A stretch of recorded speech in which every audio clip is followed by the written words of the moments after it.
From inside the Financial Times headquarters in the heart of the City of London, this is the FT interview, brought to you by TV Tokyo. This week's story: VPN use surges in UK as new online safety rules kick in. New regulations have come into force in the UK aimed at protecting children online, with many websites now required to verify users' ages. But instead of complying, large numbers of British internet users are sidestepping the system by turning to VPNs.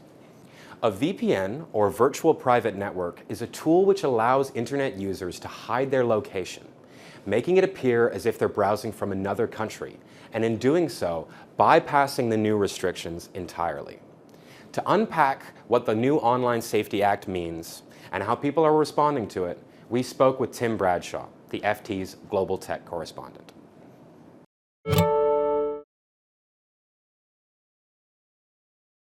So the UK has been talking about introducing new rules to try and tame the kind of content that people see online for many, many years. And after years of debate, the Online Safety Act was finally passed under the previous Conservative government in 2023.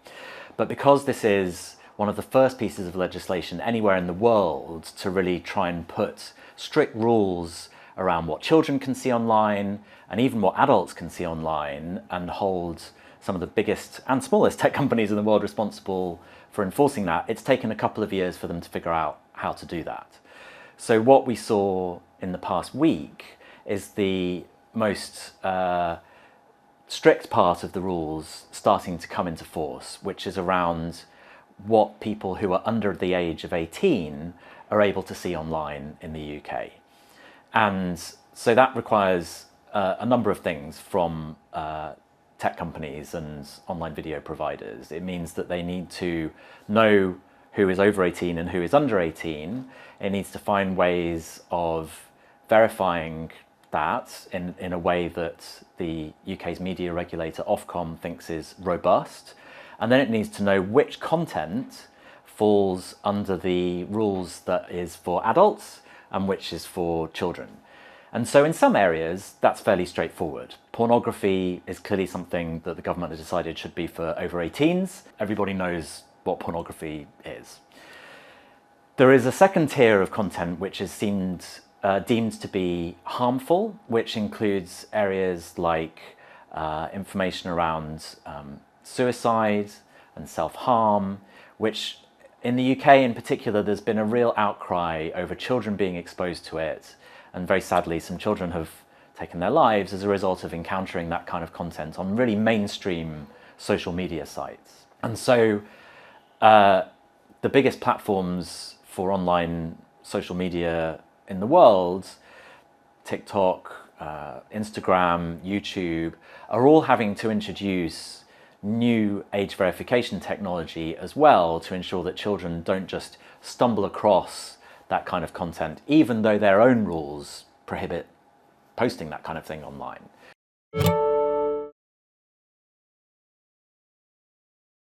Mandatory age verification on the internet is a really difficult challenge. Traditionally, many people used social media services without giving their real name at all. And so the idea that now you have to try and figure out how old they are, sometimes without asking their name, is a really tricky problem. Ofcom, the UK's media regulator, has recommended a handful of technologies that they believe work reliably. And they range from sharing your driver's license or your passport identification with a website, to using your phone number or your email address, which has often been associated with other online accounts for a number of years, and so it's likely that that's associated with an adult. You can also use your bank account. The UK has an open banking system which makes it very easy for you to log into your bank from other sites, and you can use that. And then the final system that they've recommended is just a facial scan. So you hold your phone up and record a short video, and that then is used to guess whether you look like you're over 18.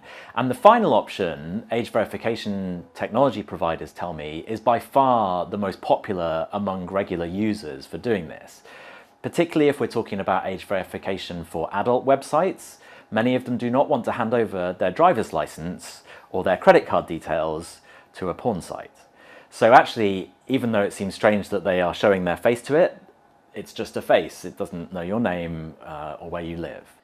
And so that's done in a way that age verification providers say is done with privacy in mind. They delete the image of your face afterwards, and they say it's fairly reliable, that you can usually guess, at least within a year or so, how old that person is. So you end up with a system that actually works kind of similar to buying alcohol in a physical retail store, where if you look like you're over 21, you probably won't be asked for ID. So that's how a lot of the really strict adult content sites are going about this. However, that is not how the biggest social media platforms are going about this, because they argue that they try not to have pornographic or suicide content on their sites, and so they can use a slightly lighter touch way of checking people's ages, which involves looking at the stated ages of your friends online.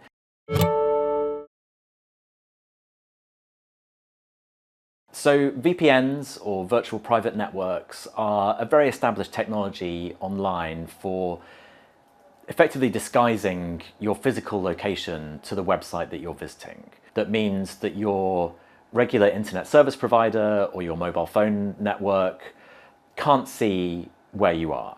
And so when these new online safety rules come into force, because this is British law, this only applies to people accessing adult websites from the UK. So if you look like you're accessing it from the Netherlands or from Japan, those rules don't apply to you. Usage of VPNs in the UK jumped hugely last week after these new online safety rules around mandatory age verification came into force. We saw VPN apps jump to the top of the App Store, displacing even ChatGPT, which has been the top of the App Store for a long time. And we saw some providers of VPNs say that they had seen a tenfold increase in usage from before the new rules came in. So Proton VPN, which was the top of the App Store charts, they saw an 1,800% increase in a few days. NordVPN, which is another very large provider, saw a 1,000% increase versus before the new rules came into force. And so what it appears to be is that a lot of people, and it's hard to tell whether they are adults or children, have decided they don't want to go through the UK's age verification process. They would rather just pretend to be in another country and bypass it altogether. And that is a really difficult thing for the government to enforce. They have said that websites cannot recommend that you use a VPN to get around the new age verification systems, but because VPNs are legal, there's not a lot they can do about it. There are risks associated with using VPNs, especially free VPNs, because the traffic that you're using, that you're viewing, the websites that you're viewing, the material that you're consuming online, is disguised using the VPN to your regular internet service provider or your regular mobile network, but it is completely visible to the provider of the VPN. So you are not invisible online, you're just showing it to a different internet provider effectively. And so that means using a reputable and privacy-friendly VPN provider is really important, because otherwise that company might just be gathering up all your online information and then using it for advertising, or maybe worse, maybe it could be used to commit fraud or something like that.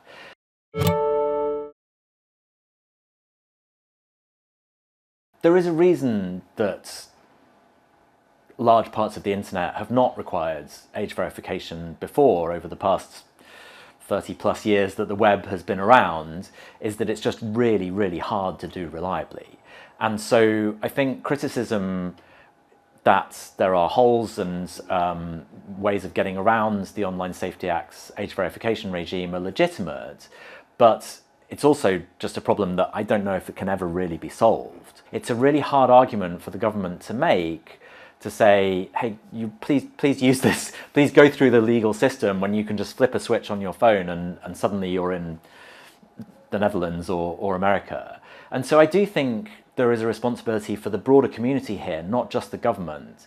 Parents need to educate their children about what online safety looks like, and to warn their kids that there are bad people on the internet that will try to say mean things to them or tempt them to do things that they wouldn't otherwise want to do, rather than just relying on this government system to protect their kids. It's something that needs both, and the way that you bolster these online safety rules, I think, really is for parents to take a more active role in what their kids are watching online, which is easy to say when you don't have to do it.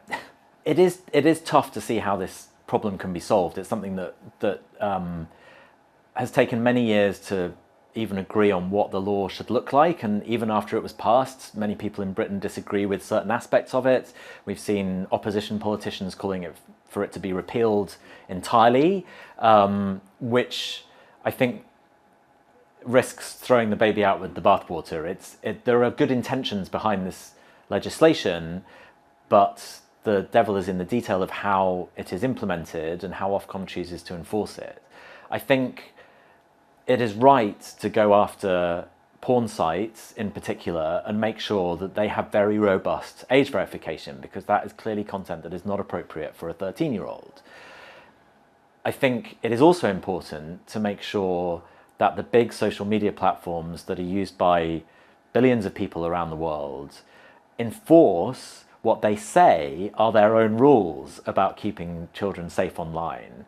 And I don't think that all comes down to checking whether that person is over 18. I think it needs not just a range of different measures on how you actually check that person's age, including using machine learning and also teen accounts that parents can control, but also potentially auditing of the algorithms that these social media platforms use to serve up content to all of us, and to make sure that harmful content does not get amplified by these platforms' own technology.